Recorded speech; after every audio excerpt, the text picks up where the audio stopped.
Good afternoon. I'm Jason Johansson, the homicide lieutenant with the Las Vegas Metropolitan Police Department.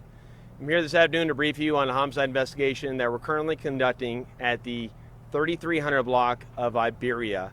This is located in the area of Spring Mountain and Rainbow, and it's within our Spring Valley Area Command. Earlier today at approximately 9:02 a.m., officers from the Spring Valley Area Command responded to a report of a shooting that occurred at a single-family residence located at the 3300 block of Iberia. As the initial details of the call told officers that the PR who were called in was reporting that two people tried to break into his house through the rear door and that his son had shot them. As officers arrived on scene, the person who was calling, who was a 70-year-old male who was the father of the shooter, and the shooter, who's a 50-year-old male, both exited the residence and told officers that they were inside their residence prior to the shooting. Two males who were wearing masks and gloves and dark clothing tried to break into their residence through their back door, at which point in time the son retrieved his firearm and shot them as they tried to enter his residence. They told us that one of the males appeared that he was deceased in the backyard and that the other male had jumped over a wall. The house is a corner house, so jumped over the wall to the north and possibly left in a gray sedan eastbound through this neighborhood. Approximately, as officers were getting that information, they began clearing the house, so they did locate a male in the backyard in his 20s who did appear deceased. They provided what medical attention they could until medical arrived here on scene and ultimately pronounced him deceased here on scene. Approximately as that is going on, 10 minutes after the initial call, we began receiving an additional call of a reckless vehicle in the area of Tropicana and Jones that had driven through a parking lot at a reckless speed and then had left eastbound on Tropicana. Shortly after that call came in, the same vehicle, which was a gray sedan, was involved in an accident where two other vehicles were struck in the area of Tropicana and Decatur.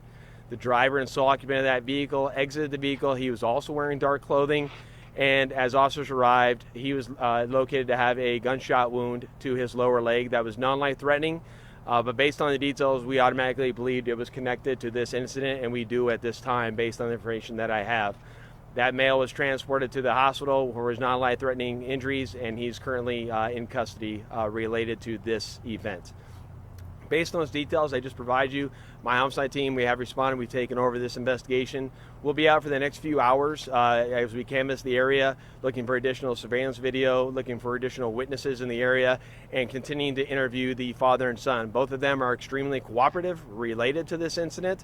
Where our investigation will continue through the day, though, as we continue to process this scene. There's no additional details that I haven't already provided you related to this incident. Right now, it's just going to come down to interviewing and getting the rest of the surveillance video done, and then serving the search warrant on the house and on the other car that we located in the area of Tropicana and Decatur.